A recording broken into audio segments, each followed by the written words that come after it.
इस कॉन्सेप्ट को आप समझ जाएंगे तो आपको डायबिटीज़ की पूरी कहानी समझ में आ जाएगी। और डायबिटीज़ फिर रिवर्स कैसे होगी, जब कॉन्सेप्ट समझ में आएगा तो डायबिटीज़ रिवर्स करने की भी कहानी समझ में आ जाएगी। ठीक है, अभी हम डायबिटीज़ को डायग्नोज कर रहे हैं। ठीक है, हाँ, आसान ज़बान में, हम ज़्यादा इसको कॉम्प्लिकेट नहीं करेंगे, हम सादा बेसिक ज़बान में इसको डिस्कस करेंगे ताकि हर बंदे को क्लियरली ईजीली अंडरस्टैंड हो जाए। और गुफ्तगू समझाने सिखाने का तरीका यही होता है कि आप उसको इस अंदाज में सिखाएं, समझाएं कि एक क्लास 2-3 का भी बच्चा है ना, उसको भी बात समझ में आ रही हो। ये आर्ट है, मुश्किल करके समझाना हर कोई सकता है। तो हमें एक कॉम्प्लीमेंट मिला शुरू के अंदर जब हमने स्टार्ट किया MBBS की एक स्टूडेंट का कि उमर भाई जितने अच्छे तरीके से आपने हमें समझाया, इतना तो हमें MBBS की क्लास में किसी ने नहीं समझाया। ठीक है, तो ये कॉम्प्लीमेंट था। ये है आपका पेट, स्टमक। ठीक है, ठीक हो? नहीं, कोई मसला नहीं है। ये आपका पेट है। ठीक है, इस पेट में आपने रोटी या चावल की सोर्स कंज्यूम करी, यानी कार्बोहाइड्रेट्स। ठीक है, रोटी चावल क्या है? कार्बोहाइड्रेट्स। अब जब आप रोटी और चावल पेट में डालोगे तो वो रोटी की फॉर्म में पेट पे नहीं नजर आएगी। ठीक है ना, अगर तुम अंडा खाओगे तो अंडा तुम्हें बाइसेप पे अंडा नजर नहीं आएगा। ठीक है, गोश्त खाओगे तो गोश्त जाके एक बोटी खाइए तो बोटी इधर नहीं बन जाएगी। सही है, फिर तो एक ही तुम्हें अंडा खाया और अंडा तुम्हारा यहां बन जाए, ऐसा नहीं होगा। आलू खाया आलू यहां बन जाए, ऐसा नहीं होगा। खाना कोई भी खाओ, अभी हम बात करें कार्बोहाइड्रेट्स की।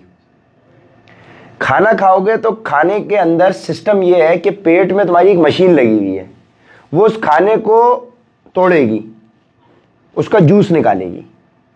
आधा जूस तुम निकालोगे, अपने दांतों से चबाओगे, तुम चबाओगे खाने को अच्छे तरीके से, और तुम उसको चबाने के बाद कंज्यूम करके पेट में डाल दोगे। अगर तुमने सही तरीके से नहीं चबाया हुआ होगा तो तुम्हारा पेट वो काम करेगा। काम तुम्हारे दांतों ने आसान कर दिया। दांत हार्ड है, अब अंदर वाला सिस्टम, अंदर दांत तो नहीं लगे हुए। ठीक है ना, तो जो दांतों का काम है वो दांतों से करवाओ, वरना अंदर जाके खाने को, सिस्टम को, अंदर वाले सिस्टम को मुश्किल होगी उसको हजम करने में। तो जो लोग अपनी प्रॉब्लम करते हैं ना कि यार हमें कॉन्स्टिपेशन की भी प्रॉब्लम है, उसकी एक वजह ये भी है कि एक तो खाना गलत खा रहे हैं वो, और खाना सही तरीके से चबाते भी नहीं है। तो जब तुम सही तरीके से चबा नहीं रहे तो उसकी न्यूट्रिशन वैल्यू भी तुम्हें पूरी नहीं मिल रही, जूस सही नहीं निकल रहा। ठीक है, तो दांतों से दांतों का काम करना है। इसीलिए जिन लोगों के दांत नहीं होते वो क्या है, सूप पी रहे, डायरेक्ट लिक्विड डाइट पर है। ठीक है, तो तुमने रोटी और चावल कार्बोहाइड्रेट सोर्सेस को कंज्यूम किया, पेट में चले गए, अब पेट इसका जूस निकालेगा। ठीक है, तो उस जूस का नाम है ग्लूकोज। क्या नाम है? ग्लूकोज। ठीक है, सही है। अब ग्लूकोज को आप ये समझें कि ये एक लाल कलर का शरबत है। ठीक है ना, लाल कलर के शरबत है ये। ठीक है, ये तुम्हारी है ब्लड की रिवर, नहर। ठीक है, क्या है? ब्लड। अब ये पूरी बॉडी में तुम्हारी एक ब्लड की नहर चल रही है, ब्लड की नहर है तुम्हारी। ठीक है, कोई मसला नहीं है, ब्लड की नहर है। ठीक है, इस ब्लड की नहर के अंदर तुम्हारे पास ये ब्लड सेल है, BC। ये ब्लड सेल मौजूद है, BC। ठीक है, अब ग्लूकोज जो है हम इसको एक्सप्लेन कर चुके हैं कि ग्लूकोज क्या है। Glucose primary source of energy है, यानी तुम्हें कोई भी काम करना है, तुम वॉकिंग कर रहे हो, स्टैंडिंग कर रहे हो, तुम दिमाग चला रहे हो, तुम सेक्सुअल एक्टिविटी कर रहे हो, बीवी बच्चों के साथ घूमने फिरने जा रहे हो, ड्राइविंग कर रहे हो, ऑफिस का काम कर रहे हो, कोई भी काम तुम दुनिया दिन भर में कर रहे हो, तुम्हें उसके लिए एनर्जी चाहिए। एनर्जी तुम्हें ग्लूकोज से मिलेगी। रोटी चावल कंज्यूम किया, वो कन्वर्ट होगा किसमें? ग्लूकोज में। अब ये ब्लड की नहर में ग्लूकोज का सेल रेड कलर का मौजूद है, जी से लिख रहे हैं हम इसको, ठीक है? ये पेट से निकल के अब ये ब्लड की नहर में आ गया, ठीक है? आ गया। ये ग्लूकोज का सेल जब तक ब्लड की नहर में है तुम्हें एनर्जी नहीं देगा, ठीक है? इसको यूज करने के लिए तुमने गाड़ी के टैंक में डालना है, ब्लड सेल के अंदर पहुंचाना है ग्लूकोज को। ये ब्लड की नहर में जब तक होगा तुम्हें एनर्जी में तुम इसको इस्तेमाल नहीं कर सकते। ये ग्लूकोज का सेल ब्लड के अंदर जाना जरूरी है। जब ब्लड सेल के अंदर जाएगा तो ये तुम्हें एनर्जी देना शुरू करेगा। सही है? सही हो गया? अब मिसाल के तौर पे तुमने बहुत सारी रोटी बहुत सारा चावल खाया, बहुत सारी रोटी चावल तुमने मैदा चीनी कोल्ड ड्रिंक शादी के अंदर खाई, पराठे नान पूरियां, तो तुम्हारा ब्लड शुगर लेवल बहुत सारे ग्लूकोज हो गए, 1 2 3 4 5 6। सही है? तो ग्लूकोज जब तुम्हारी बॉडी में गया तो ब्लड शुगर लेवल बढ़ा। मिसाल के तौर पे तुम्हारा ब्लड शुगर लेवल, बहुत सारा ग्लूकोज तुमने एक साथ अपनी बॉडी को दिया है, तो तुम्हारा मिसाल के तौर पे ब्लड शुगर लेवल चला गया 600 पे। 600 हो गया, ब्लड सेल के अंदर नहीं है अभी तुम्हारा ब्लड शुगर लेवल है 600 पे, ठीक है? ब्लड शुगर लेवल नॉर्मल जो है एक इंसान की बॉडी में वो 100 होना चाहिए, रफली 100 होना चाहिए। सही है? अगर 100 से ज्यादा है तो वो क्या मसला करेगा वो हम बताते हैं। ब्लड शुगर लेवल मतलब बॉडी के अंदर, खून के अंदर ग्लूकोज की मिकदार, ब्लड सेल के अंदर या उस पाइपलाइन में? बॉडी के अंदर। अब बॉडी में तुम्हारा 4.5 लीटर खून है, 4 से 4.5 लीटर खून होता है एक ह्यूमन बॉडी के अंदर, डिपेंडिंग ऑन तुम्हारा क्या साइज है। छोटा आदमी है तो भाई 3.5 लीटर होगा, 4-4.5 लीटर रफली खून होता है। इस 4-4.5 लीटर के अंदर अगर 5 ग्राम शुगर है, यानी चाय का चम्मच, एक चाय का चम्मच देखा, टी स्पून, वो 5 ग्राम होता है। अगर 4 लीटर तुम्हारे पास खून में 5 ग्राम शुगर है तो तुम्हारा शुगर लेवल 100 में रहेगा। अब तुमने एक कोल्ड ड्रिंक पी है तो उसमें 25 चम्मच चीनी के, तो शुगर लेवल कहां गया? सिर्फ एक कोल्ड ड्रिंक से। फिर बिस्किट है तो उससे शुगर लेवल कहां गया? फिर इतनी बड़ी पराठा है, रोटी है, मैदे वाले नान है, पराठे है, पूरियां है, शुगर लेवल कहां गया? अब वो 1000 पे जा रहा है, 2000 पे जा रहा है, 5000 पे जा रहा है, हम उस साइंस में नहीं जा रहे, लेकिन वो किधर जा रहा है अज्यूम कर लो बहुत ज्यादा हो रहा है। होना कितना चाहिए? 100। अब तुमने मिसाल के तौर पे शादी में नान पराठे पूरियां कोल्ड ड्रिंक कंज्यूम करी, तुम्हारा शुगर लेवल कहां चला गया? मिसाल के तौर पे 600 पे। होना कितना चाहिए? 100। तो बॉडी के अंदर एक मशीन लगी हुई है,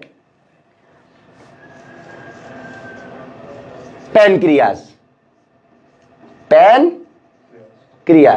इस पैनक्रिया ने ये सेंस किया कि भाई 600 शुगर लेवल चल रही है ऑटोमेटिकली। जिस तरह से तुम मीटर लगा के खून निकालते हो, खून में वो टेस्टर लगाते हो, फिर यूनिट आता है ना कि 600 है, 500 है, 300 है, 200 है, पिंच करके निकालते हो अपनी वालदा का। ये काम ऑटोमेटिकली पैनक्रिया कर लेता है बॉडी के अंदर रहते रहते। अल्लाह का बनाया हुआ सिस्टम है ना? सही है? अल्लाह का बनाया हुआ सिस्टम है। तो वो खुद ब खुद सेंस कर लेता है ब्लड शुगर लेवल 500 है, 300 है, 200 है, 600 है, 700 है, कितना है।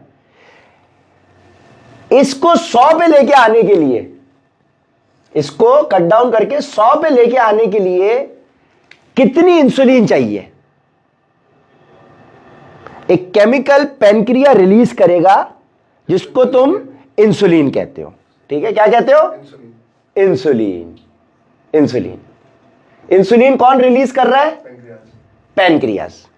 पेनक्रिया ने ये सेंस कर लिया कि मुझे ये 600 जो ग्लूकोज है, शुगर लेवल है, इसको 100 पे लेके आना है। तो पहला इंसुलिन का काम क्या हुआ? ब्लड शुगर लेवल को 100 पे लेकर आए। ठीक है, यहां तक समझ में आई बात? अच्छा, ये 100 पे लेके आ गया, ग्लूकोज अब 100 मौजूद है। अब ये 100 भी आपको एनर्जी नहीं दे सकता क्योंकि ये ब्लड सेल के अंदर नहीं है, बाहर है। तो ये ग्लूकोज साहब होशियार बनते हैं और ये चलते चलते ब्लड सेल के पास जाते हैं। ठीक है, ब्लड सेल के पास यहां पे 10 चौकीदार बैठे हुए हैं, 4 5 6 7 8 9 10 चौकीदार हैं। इन चौकीदारों को कहते हैं ब्लड रिसेप्टर्स। Blood receptors. अब ग्लूकोज इस चौकीदार के पास जाता है, बोलता है दरवाजा खोलो ताकि मैं अंदर जाऊं, ताकि मुझे इस्तेमाल कर सको, एनर्जी में उसको कन्वर्ट कर सको। तो चौकीदार कहता है भाई मैं आपको नहीं जानता, मैं नहीं जानता, मैं दरवाजा नहीं खोल सकता। ठीक है ना, मैं दरवाजा नहीं खोल सकता। तो अब अगर ये बाहर रहेगा तो ये आपको बीमार करेगा, आपकी हड्डियों में घुसेगा। ग्लूकोज ब्लड की नहर में ज्यादा देर रह नहीं सकता।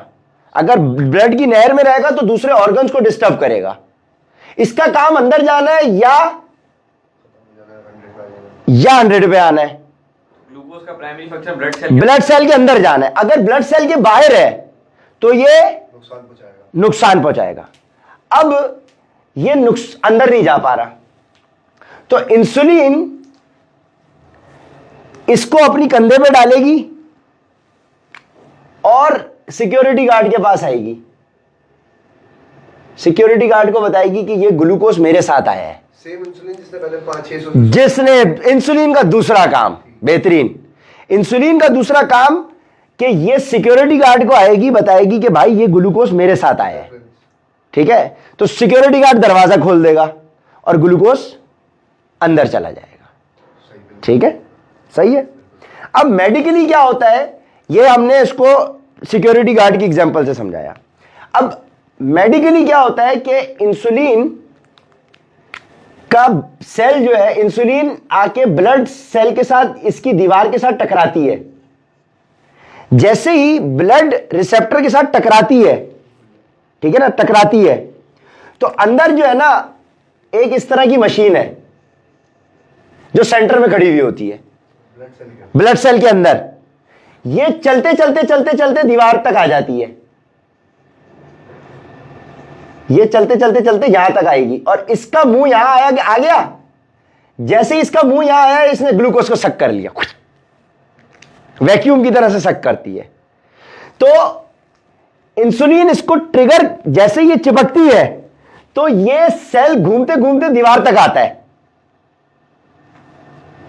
ये काम या तो इस असल क्या मकसद है, यानी असल मकसद क्या हुआ कि इस बंदे को, ये जो लाल पंखा है, इस वैक्यूम को तुमने दीवार तक लेके आना है कि वो ग्लूकोज को सक कर ले।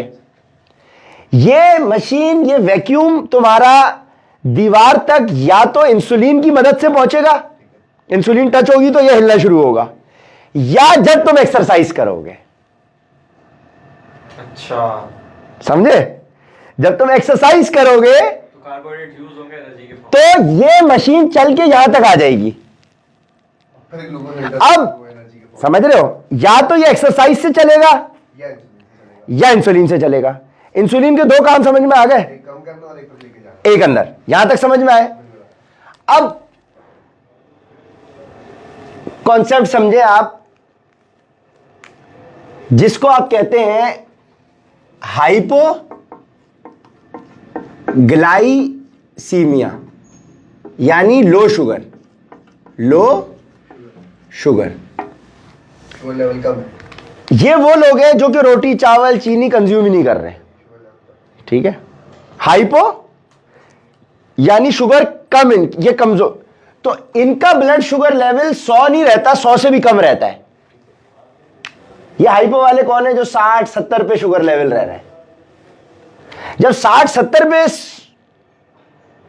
शुगर लेवल रह रहा है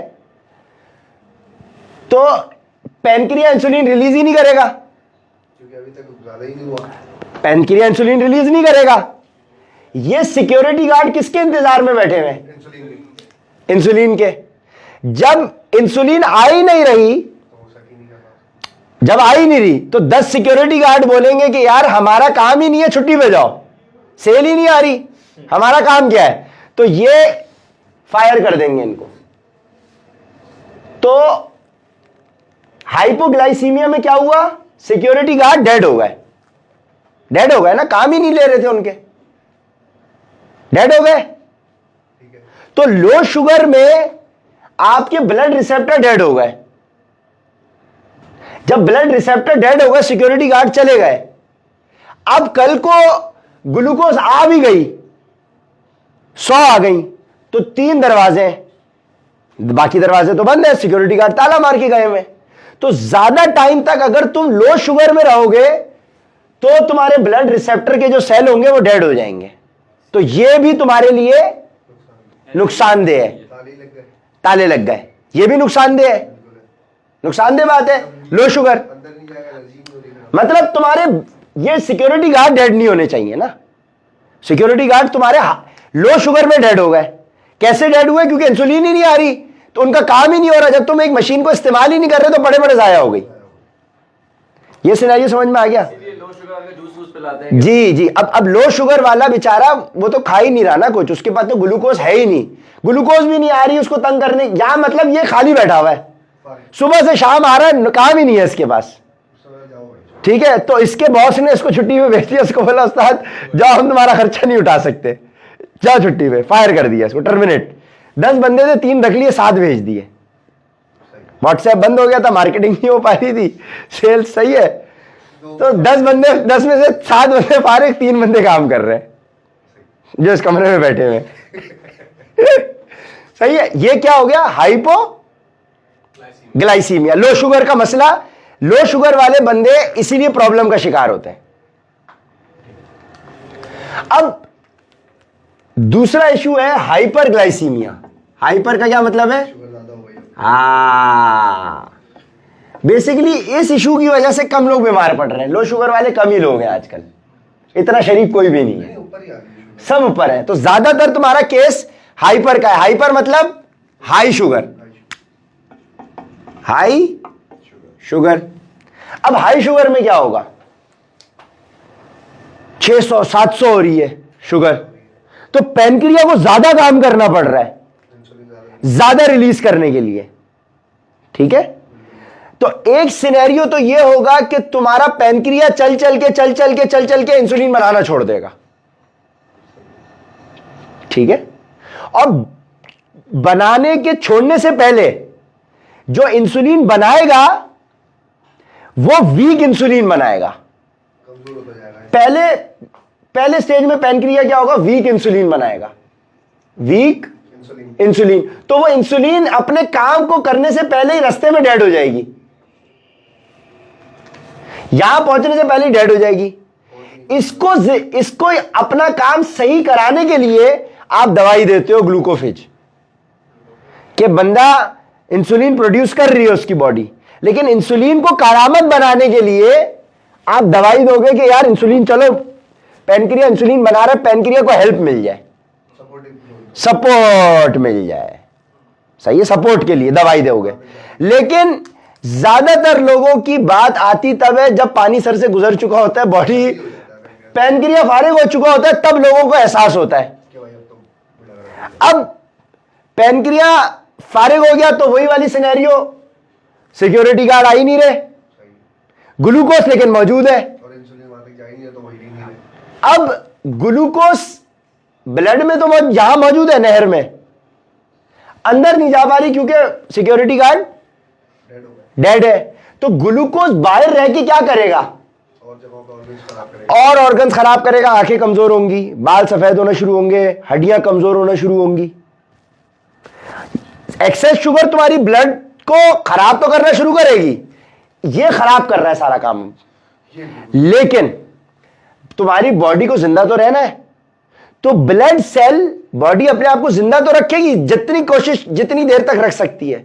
तो वो क्या करेगी, इस ब्लड सेल के अंदर मसल भी है। अब ये एक सेल जो है वो एक पूरा पावर हाउस है, उसमें मसल भी है, फैट भी है, उसके अंदर सारी दुनिया है पूरी, बोन्स के भी सेल्स हैं। तो अब क्या होगा कि ये सेल अपने आप को जिंदा करने के लिए थोड़ी देर तक वेट करेगा ग्लूकोज का। जब ग्लूकोज नहीं मिल रहा होगा तो ये फैट को पिघलाएगा, जब फैट भी पिघल गया तो ये फिर मसल को पिघलाना शुरू करेगा, फिर बंदा कमजोर होना शुरू होगा, हड्डियों के अंदर घुस जाएगा। तो शुगर पेशेंट कमजोर होते हैं, मुरझाए हुए होते हैं, सुस्त, क्योंकि उनके पास, और वो खाना खाते हैं और बोलते एनर्जी नहीं मिल रही, खाना खा के भी उनको एनर्जी नहीं मिल रही होती।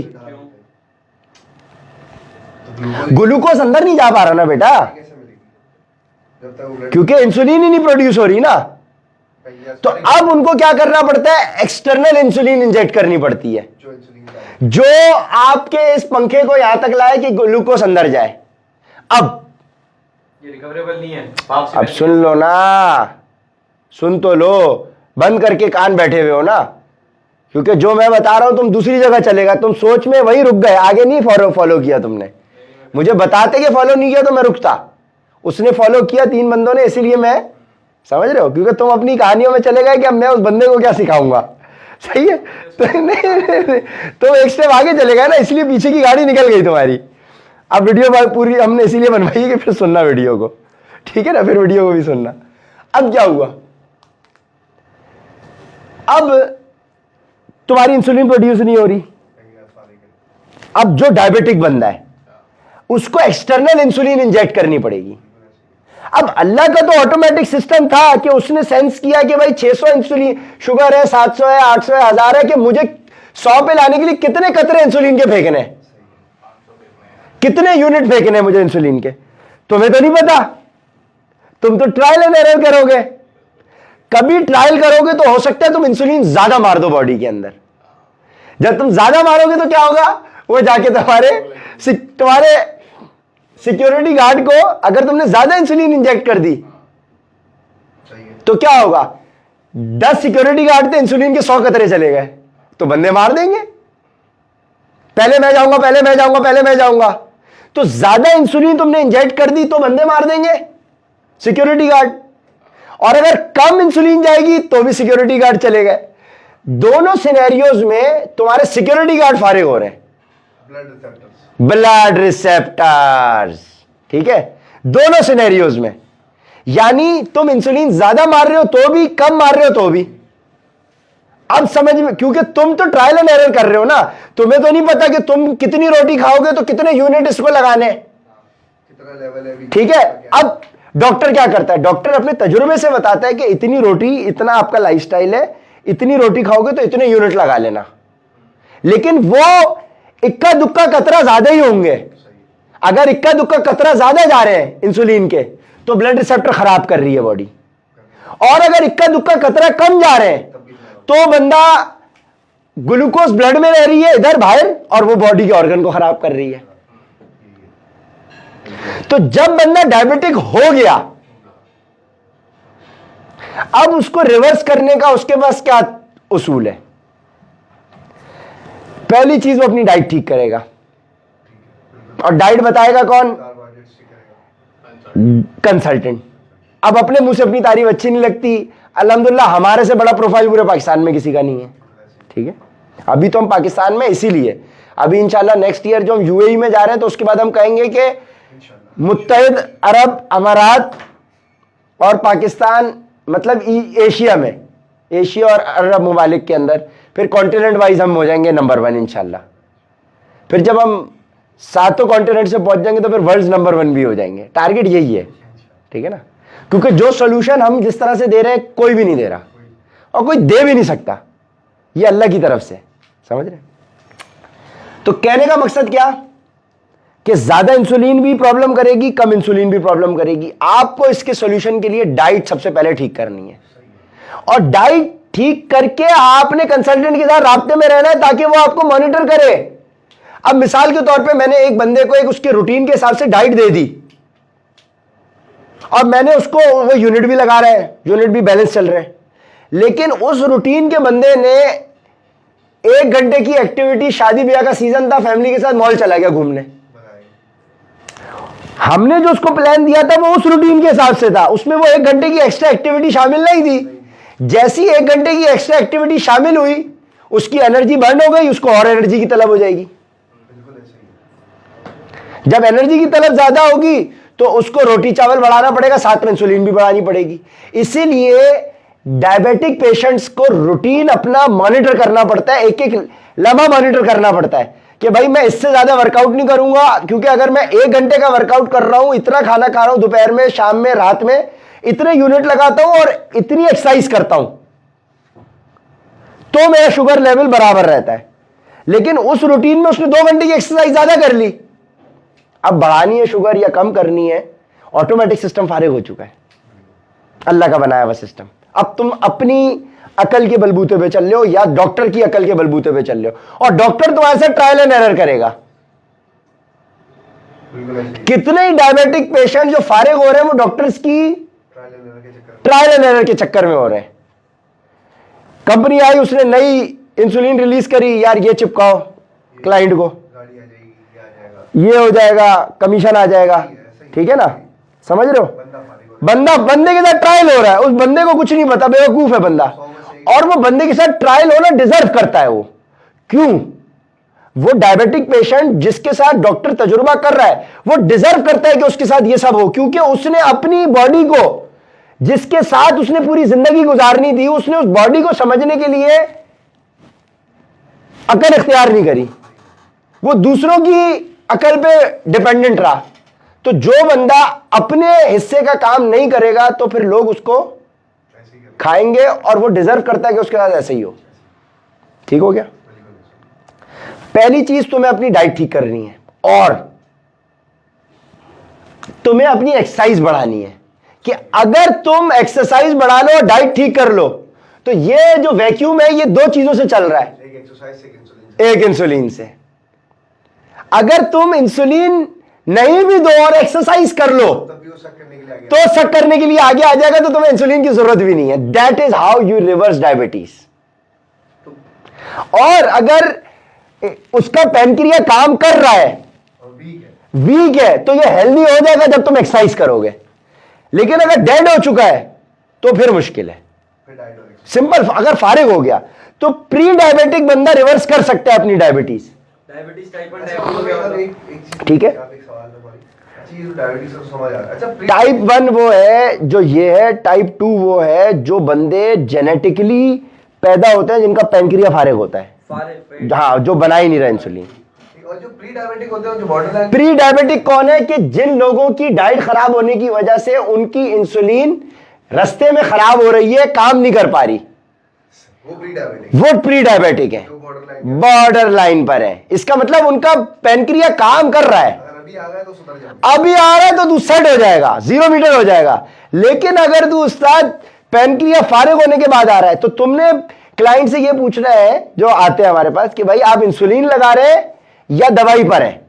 अगर दवाई पर है, ग्लूकोफिज टाइप दवाई पर है, इंसुलिन नहीं इंजेक्ट कर रहे, इसका मतलब वो बचे में। और इंसुलिन पे तो फिर भी बच्चे में, लेकिन फिर एक्सरसाइज और डाइट, इंसुलिन जिनकी प्रोड्यूस नहीं हो रही, जिनका पैनक्रिया फारिग है, वो अब थोड़ी सी मुश्किल सिनेरियो में है, लेकिन अल्लाह ने चाहा तो बेहतरी हो जाएगी। अच्छा, इसमें एक और सवाल ये है कि लोगों को शुगर हो जाती है जिनका डाइट सही होती है लेकिन स्ट्रेस लेवल्स होता है। हाँ ना, तो अब वो फैक्टर तो है। अब क्या सिनेरियो है? अब जब तुम स्ट्रेस की कैफियत में हो, इमोशनल स्ट्रेस की कैफियत में हो, ठीक है, इमोशनल स्ट्रेस की कैफियत में हो, तो तुम्हारा हार्ट बीट तेज हो गई, तुम्हारा ब्रेन सेल्फिश है, ब्रेन को हार्ट बीट सेंस हो गई कि भाई बंदा इमोशनल स्ट्रेस में चल रहा है। बंद कर देगा। ब्रेन क्या करेगा, ब्रेन बोलेगा उस्ताद अगर हार्ट फेल हो गया ना तो मुझे भी खून नहीं मिलेगा, मुझे खून की सप्लाई नहीं मिलेगी। तो ब्रेन अपने सारे फंक्शंस ऑफ कर देता है और दिल को सपोर्ट करने में लगा देता है। और पैनक्रिया की इंसुलिन रिलीज करवाने वाला फंक्शन कंट्रोल ब्रेन कर रहा है, दिल तो सिर्फ खून पंप कर रहा है। खून पंप कर रहा है। तो ब्रेन ये काम भी छोड़ देगा, ये काम भी छोड़ देगा, सारे काम छोड़ देगा। ब्रेन आ जाएगा किस जगह पे, दिल को सपोर्ट करो। ये बंद हो गया तो मेडिकल गया। दिल सपोर्ट करना है, अगर दिल सपोर्ट नहीं हुआ तो भाई मुझे खून नहीं मिलेगा। तो ब्रेन चूंकि सेल्फिश है, उसको अपने आप को बचाना है, वो सारे ऑर्गन्स को ऑफ करेगा, अपनी फिक्र करेगा। इतनी देर में क्या होगा कि ग्लूकोज आएगी, यहां टकराएगी, इधर टक्कर मारेगी, आंख खराब करेगी, इधर टक्कर मारेगी, दूसरे ऑर्गन को खराब करेगी, लिवर फेल, ये फेल, वो फेल, बेड़ा गर्क। तो सारी गेम ही ग्लूकोज की है। इसीलिए अब आप गौर करें, अल्लाह के नबी की ग़िज़ा के अंदर चावल का तसव्वुर आपको कहीं नहीं मिलेगा सीरतुन नबी में। इसका मतलब ये नहीं है कि चावल हराम है, लेकिन अल्लाह के नबी ने मॉडल वो दे दिया जो क़यामत रहने वाला है। यानी चावल के बगैर जिंदगी गुजारी अल्लाह के नबी ने, दैट मीन्स चावलों की कोई इतनी खास इंपॉर्टेंस नहीं है। ठीक। दूसरी चीज, 3 चांद गुजर रहे हैं लेकिन रोटी चावल नहीं है, खजूर पानी पे गुजारा हो रहा है। 2 दिन रोटी खाई तो तीसरे दिन रोटी नहीं है। ठीक है। 2 दिन भी रोटी खाई तो पेट भर के नहीं खाई। जो रोटी खाई वो गंदम नहीं है, जौ है, और जौ प्रोसेस्ड नहीं है, पीसा, फूंक मारी, जितना फाइबर उड़ना था उड़ गया, कचरा, और बाकी जो बच गया उससे रोटी बन गई। तो फाइबर वाला कार्बोहाइड्रेट्स होना जरूरी है। अभी वो चीज हमने पहले डिस्कस की है, कॉम्प्लेक्स कार्ब्स और सिंपल कार्ब्स।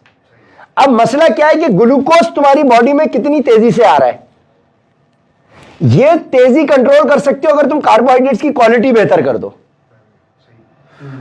रोटी अगर कॉम्प्लेक्स कार्बोहाइड्रेट्स होंगे तो ग्लूकोज स्लो स्लो बॉडी में आएगा, तो लोड नहीं पड़ेगा इंसुलिन पैनक्रिया के ऊपर। ठीक है, अब हम उसके ऊपर भी आएंगे। तो कहने का मकसद क्या कि रोटी एक्सेस नहीं करनी, चावल एक्सेस नहीं करना, जिससे तुम्हें डायबिटीज और मोटापा हो रहा है। और रोटी चावल का एक्सेस से इंसान मोटा होता है।